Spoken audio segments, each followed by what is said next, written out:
Clac, clac, terminé. Comme dirait l'autre, il faut toujours se méfier de ce que le passé nous réserve. Par exemple, en 1970, sont nés Uma Thurman, Matt Damon et Ethan Hawke. Des petites graines écloses qui donneront quelques décennies plus tard des navets, mais aussi de très bons films. Ainsi va la vie. 1970, c'est également l'année où décède André Rimbourg, alias Bourvil, dont le dernier film sort précisément en France le 20 octobre. C'est Le Cercle Rouge, le méticuleux opéra policier de Jean-Pierre Melville.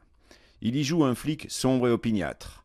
Alain Delon porte une grosse moustache, Gian Maria Volonté voyage dans le coffre d'une Plymouth Fury, et Yves Montand fait de bien sales tripes alcooliques où des insectes malveillants ont le rôle principal.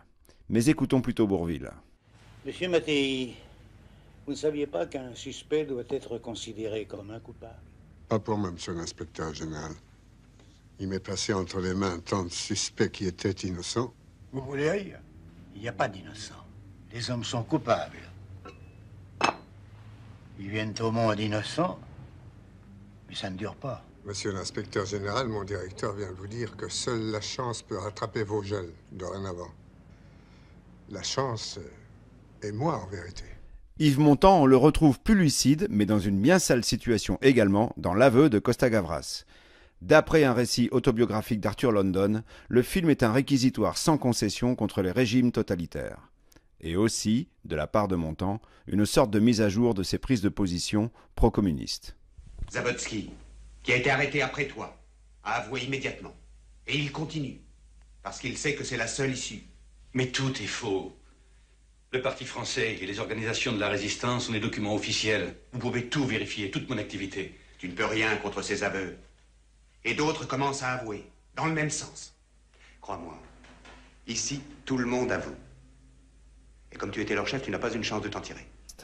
Ce qu'il y a de bien avec cette année 1970, c'est le contraste particulièrement saisissant entre les styles des films proposés.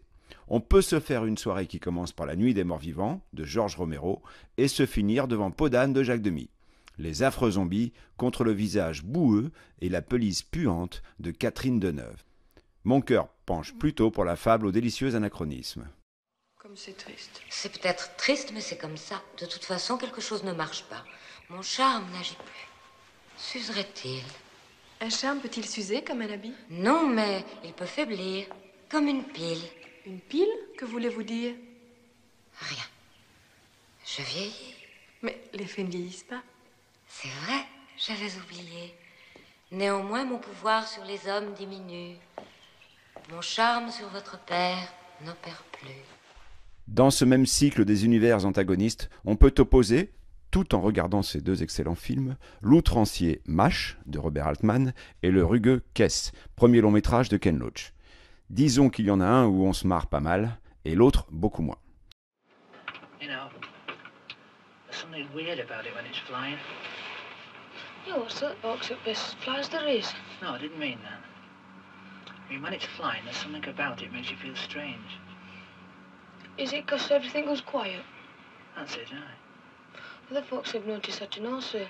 I know a farmer who says it's the same with owls. You know, when they get his mice in his yard at night.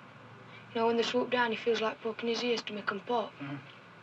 You know, because it was that quiet. Passons maintenant un peu de temps avec Jean-Pierre Léaud et son double chez Truffaut, Antoine Doinel.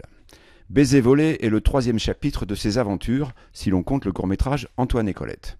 C'est celui de son entrée dans l'âge adulte et c'est celui des scènes cultes. Il va aux putes, a fait son service militaire, il adore ses futurs beaux-parents et intègre une agence de détective privé. Et surtout, il rencontre une femme d'âge mûr qui secoue son pauvre petit cœur de jeune adulte. C'est le chaos dans la tête du pauvre Antoine, sa jeune et sage fiancée ou la bourgeoise mature et interdite. Attention, scène culte numéro 1. Fabienne Tabar, Fabienne Tabar, Fabienne Tabar, Fabienne Tabar, Fabienne Tabar, Fabienne Tabar, Fabienne Tabar, Fabienne Tabar, Fabienne Tabar, Fabienne Tabar, Fabienne Tabar, Fabienne Tabar, Fabienne Tabar, Fabienne Tabar, Fabienne Tabar, Fabienne Tabar, Fabienne Tabar.